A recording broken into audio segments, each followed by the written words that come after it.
নমস্কার বন্ধুরা, the smart videos চ্যানেলে আপনাদের স্বাগত জানাই।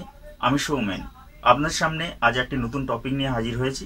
তো চলুন ভিডিওটি শুরু করা যাক। তো মূল টপিকটিতে যাওয়ার আগে আমি আপনাদের কাছে একটি রিকোয়েস্ট করব, দ্য স্মার্ট ভিডিওস চ্যানেলটিকে আপনারা সাবস্ক্রাইব করে রাখুন। এই যে সাবস্ক্রাইব লাল রঙের যে বাটনটি আছে, এই সাবস্ক্রাইব বাটনটিতে ক্লিক করে সাবস্ক্রাইব করে রাখুন, যাতে আমার ভিডিওগুলি সহজেই পেয়ে যান।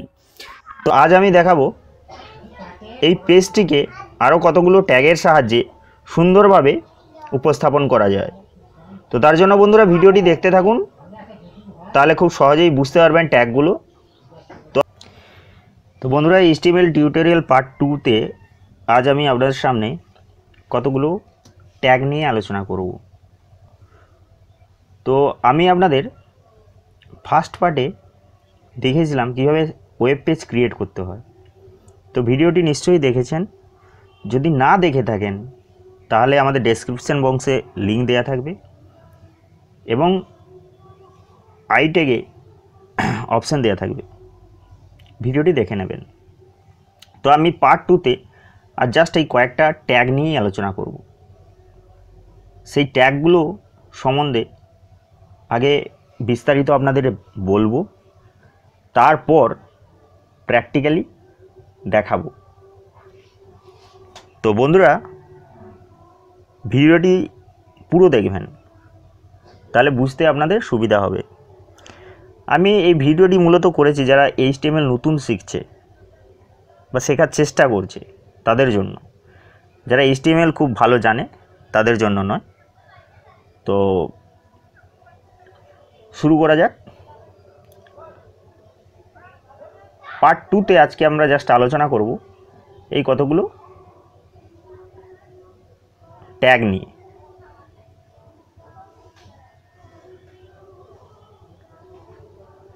সেই ট্যাগগুলো কি? সেই ট্যাগগুলো হলো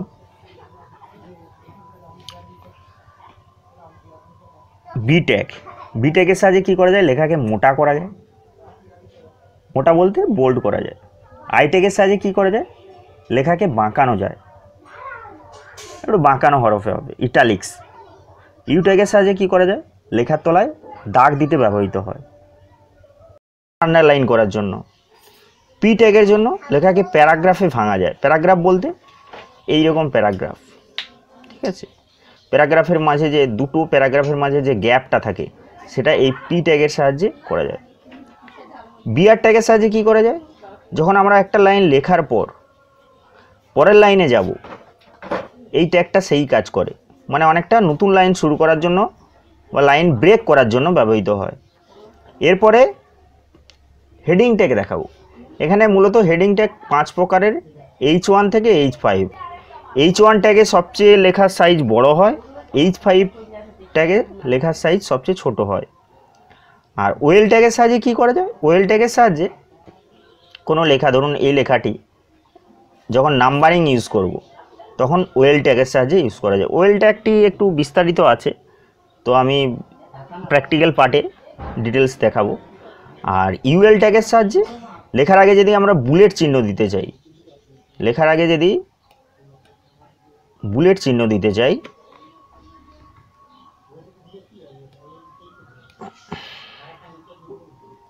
লেখার আগে যদি বুলেট চিহ্ন ব্যবহার করতে চাই, বুলেট বলতে লেখার আগে যদি এই বুলেট চিহ্ন ইউজ করতে চাই তখন ইউএল ট্যাগ দিব। ইউএল কথার অর্থ হলো আনঅর্ডার লিস্ট, আর ওয়েল কথার অর্থ হলো অর্ডার লিস্ট, ঠিক আছে? তো আমি জাস্ট এই ট্যাগগুলো সম্বন্ধে বললাম, এইবার প্র্যাকটিক্যাল পার্টে আমি জাস্ট দেখাচ্ছি। তো সব বন্ধুরা ভিডিওটি দেখতে থাকুন, স্কিপ করবেন না, স্কিপ করলে কিন্তু বুঝতে পারবেন না, ঠিক আছে? এবং ভিডিওটি শেষ পর্যন্ত অবশ্যই দেখবেন। তো চলুন শুরু করা যাক। এই পেজটি ছিল আমার। এখানে আমি আজকে একটি টেক্সট এডিটরের জন্য নোটপ্যাড প্লাস প্লাস ব্যবহার করব। নোটপ্যাড প্লাস প্লাস যদি আপনাদের না থাকে তাহলে নোটপ্যাড ইউজ করবেন, ডাউনলোডও করতে পারেন। ডাউনলোডের লিঙ্ক আমি ডেসক্রিপশন বক্সে দিয়ে দেবো। তো জাস্ট ওয়েব পেজের ওপর রাইট ক্লিক করে edit with notepad plus plus. এই নোটপ্যাড প্লাস প্লাসের অনেক এক্সট্রা ফেসিলিটি আছে, সেই জন্যে এই অ্যাপ্লিকেশানটি ইউজ করছি। নোটপ্যাড প্লাস প্লাসে যাব, দেখুন পেজটি খুলে গেল। তো বডিতে আমার জাস্ট এইটুকুই লেখা ছিল। তো ফার্স্ট যে 3টি ট্যাগ বোল্ড, ইটালিক, আন্ডারলাইন, সেই ট্যাগগুলো ইউজ করে আমি কিভাবে বোল্ড, ইটালিক এবং আন্ডারলাইন করছি দেখুন। এটাকে জাস্ট বি ট্যাগ দিলাম, এখানে শুরু করব, শেষ করব ই ট্যাগ।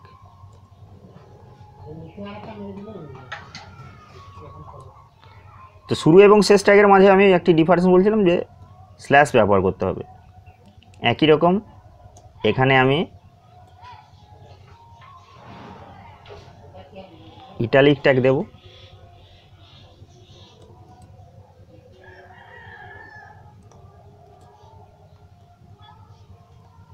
শেষ করব।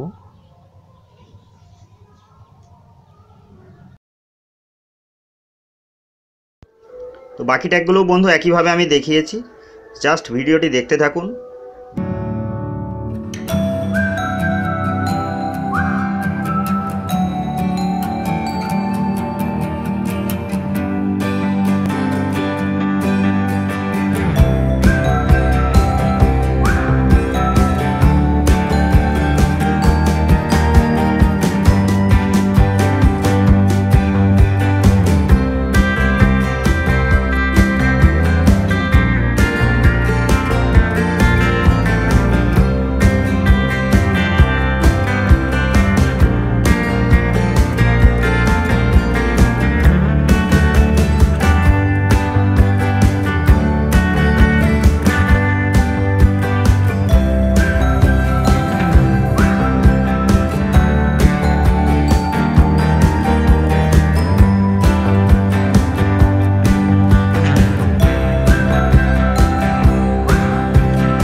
ঠিক আছে, এবং আমার চ্যানেলটি সাবস্ক্রাইব করতে ভুলবেন না।